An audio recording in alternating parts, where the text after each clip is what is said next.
All right, what's up, all you beautiful people? Today, I want to share with you two frameworks for thinking about how you can organize your calendar, your schedule as an entrepreneur.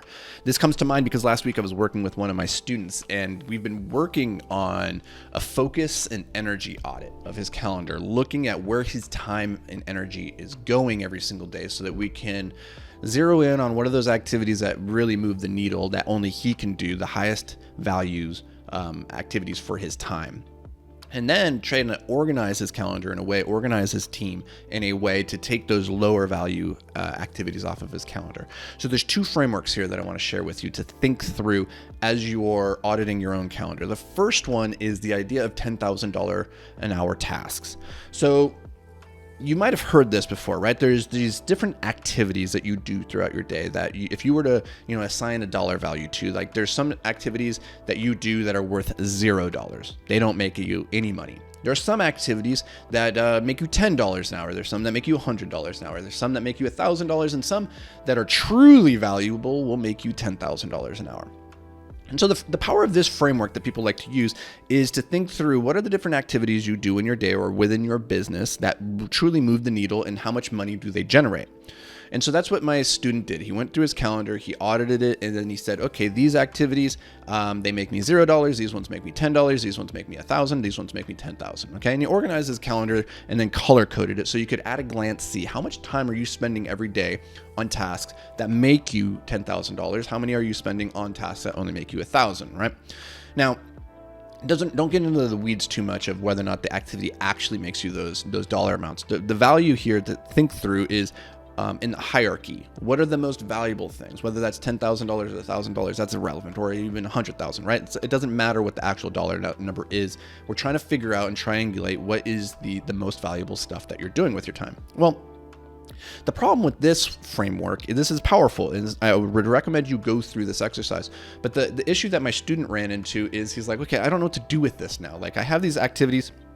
He put all these different activities in the $10,000 bucket. And I'm like, these things aren't really $10,000 an hour activities. And the way that we know whether an activity is worth $1,000 or $2,000 or $100 is to ask ourselves this question: how much would I have to pay somebody else to do this activity? That is the true value of the task. It's not actually how much does that task make you.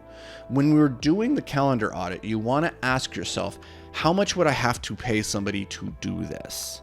For instance, my emails, I can pay somebody $20 an hour to do my emails. For my financial reviews, I probably need to pay somebody a couple $100 an hour to do that activity. For networking, for having conversations with investors, I probably need to pay somebody a bit more, right?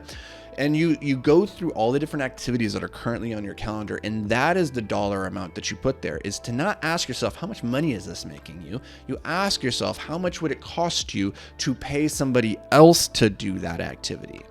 And there are some activities in your business that there's no amount of money that you could pay somebody to do it because it is so important and so valuable, or it would be so economically infeasible.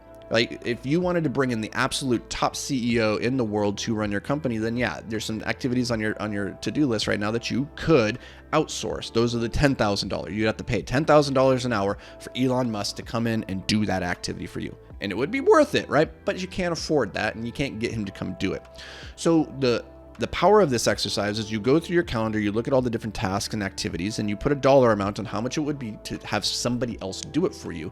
And then you start with the lowest value activities and you outsource those first. That's usually the administrative stuff, like your emails, your calendar, your scheduling, that stuff. Next is probably going to be operations or delivering on the product. You can usually hire somebody to come in and deliver on the product for slightly more than the admin and slightly less than the other activities, which are going to be your marketing and your sales. You're going to outsource the sales next, and then your marketing finally, because your most important job as the CEO is typically the marketing bucket. Now, those are just some buckets to think through, but this exercise is very valuable to be able to quickly at a glance start looking at your calendar and realize, like, oh, I'm doing a lot of tasks that I could outsource for $25 an hour. The laundry, the cooking, the cleaning, all that stuff, right? You don't need to be spending any of your time on those things. And so outsource those first, free up that time so you can spend more of the time higher up on that ladder, say on the marketing or on the sales side, the things that actually move the needles in your business and make you more money, things that you can't quite afford to outsource yet. And once you can afford to outsource those things, and absolutely fly through that ladder, bring on the team, train them, onboard them, bring in great talent, and trust them to run towards the goal. That is how you build the machine that ultimately builds the machine. So that's the first framework of thinking through the $10,000 an hour task. The other one is through the lens of energy. What gives you energy and what takes away your energy? I want you to go through your calendar and color code everything green or red. Green if it gives you energy, red if it takes your energy. There is no neutral, there is no gray. Nature abhors a vacuum. Everything is sliding into continual decay, into a state of entropy, unless we insert energy into the system, right? So it's either adding energy or is it taking away energy? And then color code the calendar green and red, and then at the end of the week, look at that. Your goal for the next week is to try and eliminate the red activities, not all of them simultaneously, just like pick off one or two here and there.